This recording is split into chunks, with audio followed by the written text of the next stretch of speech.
belum membantu. Selamat pagi menjelang siang rekan-rekan.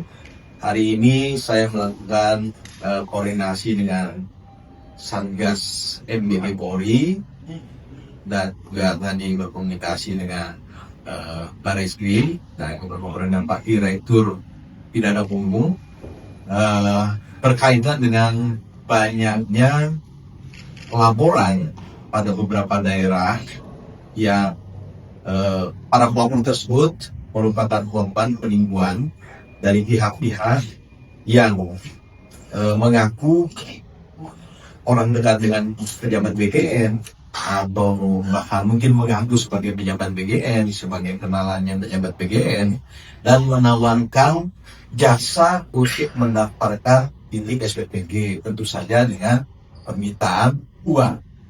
Pada beberapa laporan polisi yang sekarang sedang ditangani, yang pertama di Polda Jawa Barat ada satu laporan polisi itu sudah saya monitor kemarin sudah tertangkap pelakunya. Kemudian saya juga kemarin koordinasi dengan Polresta Barelang dan juga dengan Polres Lombok Timur. Bahkan semakin hari banyak informasi yang saya dapatkan tentang korban-korban oknum tersebut. Oleh karena itu saya perlu mengambil langkah berkoordinasi dengan Satgas MBG Polri yang juga di dalamnya kan banyak berkomunikasi dengan Polres-Polres jajaran, diharapkan mampu menginformasikan dan meminta kepada jajaran Polres membantu untuk menerima laporan tersebut, kemudian memproses dan mudah-mudahan juga bisa mengungkap siapa sebetulnya di balik mereka yang menggunakan, yang memanfaatkan dan mencoreng program ini. Program ini harus kita jaga. Program ini program ujian dengan sampai pelaksanaan di bawah banyak dimanfaatkan oleh oknum yang tidak bertanggung jawab. Sekiranya Pak Asatnya. Terima kasih.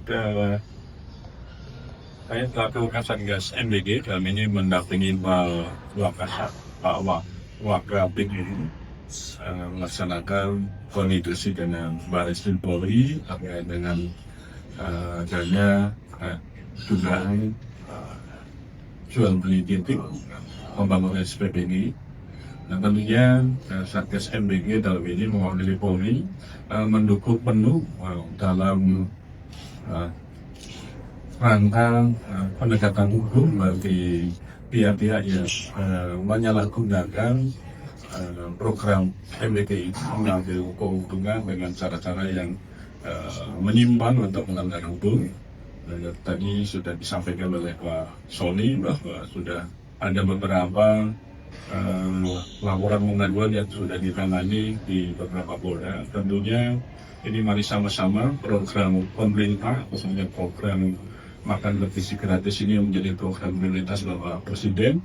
Perlu kita dukung seluruh pihak dan saya harapkan pada seluruh masyarakat apabila menemukan ada pelanggaran atau penyimpangan khususnya terkait dengan dugaan jual beli titik supaya segera dilaporkan kepada para penegak hukum setempat, baik itu di Polres setempat ataupun Polda yang nantinya akan ditindaklanjuti, dia akan diusut sesuai dengan ketentuan yang ada. Tentunya ini perlu dukungan dari seluruh pihak. Kita mengawal program MBG ini bisa benar-benar terlaksana dan memberi manfaat kepada seluruh masyarakat, karena tidak hanya memberikan asupan gizi kepada sasaran penerima, program MBG ini memberikan multi efek, menggerakkan ekonomi masyarakat dan tentunya ini juga berdampak pada peningkatan kesejahteraan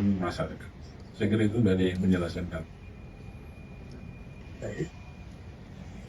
Kira demikian kan? Barangkali ada yang tanyakan? Ya. Kira-kira kalau sebelumnya lebih dijelaskan Jadi oke, baik, saya jelaskan.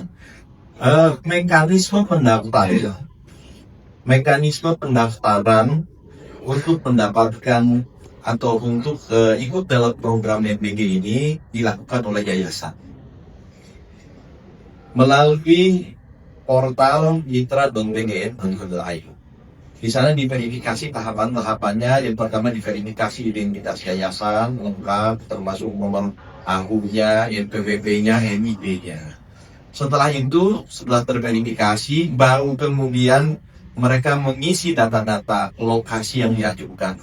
Provinsi, kabupaten, kota, kecamatan, kelurahan, alamat, kemudian desainnya seperti apa, termasuk alas hak tanahnya ya. Tanahnya milik dia atau sewa, alas haknya seperti apa, sertifikat atau perjanjian sewa menyewa, dapurnya luas berapa, seperti itu. Setelah diverifikasi, baru kemudian mereka mulai membangun, mengisi progres.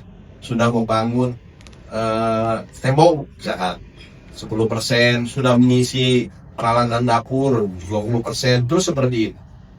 Nah, biasanya yang digunakan oleh para pelaku, mereka mendaftar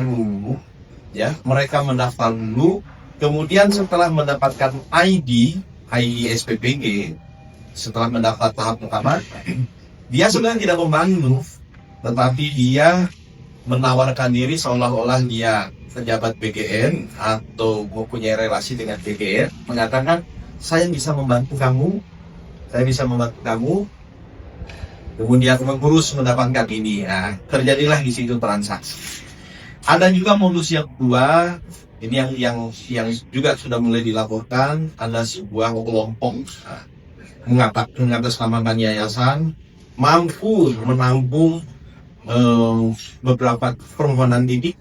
Nah, kemudian barulah pada membayar. Orang-orang yang menghubungi itu ada yang 25 juta, ada yang 50 juta. Namun kemudian tidak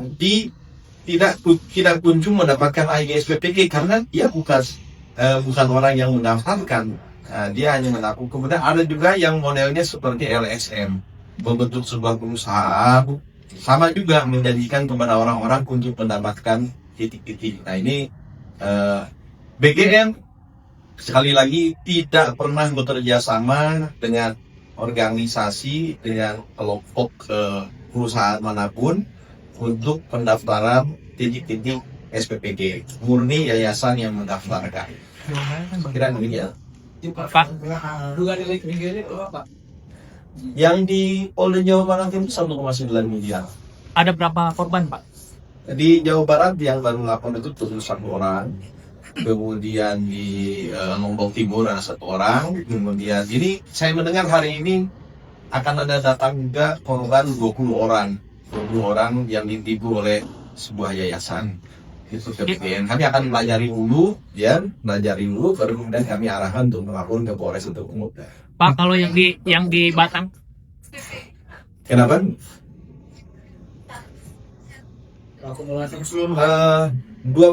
Itu korbannya 21 orang. Jadi rata-rata per orang kerugiannya 100 juta. 100 juta. Pak, apakah bisa dipastikan kalau ini tidak ada keterlibatan dari internal BGN itu sendiri gitu, Pak? Hasil penyidikan nanti akan membuktikan apakah ada relasi dengan oknum-oknum di BGN atau tidak, gitu ya. Makanya saya tegas, selama ini kan tidak saya hiraukan itu, karena saya sebagai ketua tim verifikasi fokus kepada pencapaian target, berapa jumlah penerima manfaat, bagaimana pengembangan sistem, gitu kan. Jadi fokus sudah mendengar ini, tapi kalau lama-lama semakin banyak, makanya saya sudah mulai fokus. Oke, kalau begitu saya katakan saya harus turun gunung ini. Saya harus turun gunung, saya datang ke Polres Polda memastikan betul-betul bahwa ini ada korban. Kalau terduganya ada, maka benar saya minta proses lanjut. Bapak melihat di balik ini ada kaitannya pelaku satu dengan yang lain hingga minta ada seorang atau tidak? Sejauh ini belum, makanya saya serahkan kepada penyidik. Makanya kemudian saya berkoordinasi dengan Barreskrim, karena dengan berbagai kasus di beberapa daerah tersebut kan nanti akan bisa dikumpulkan, dievaluasi apakah ada keterkaitan satu dengan lainnya. Pak, untuk yang di Batam, Pak, itu bagaimana, Pak? Apakah sudah ada tersangkanya? Terduganya sudah ada, tetapi belum penetapan tersangka. Kalau korbannya, Pak, ada berapa banyak dan berapa kerugiannya? 400 juta kalau tidak salah. Berapa banyak korban? Korban 2 orang.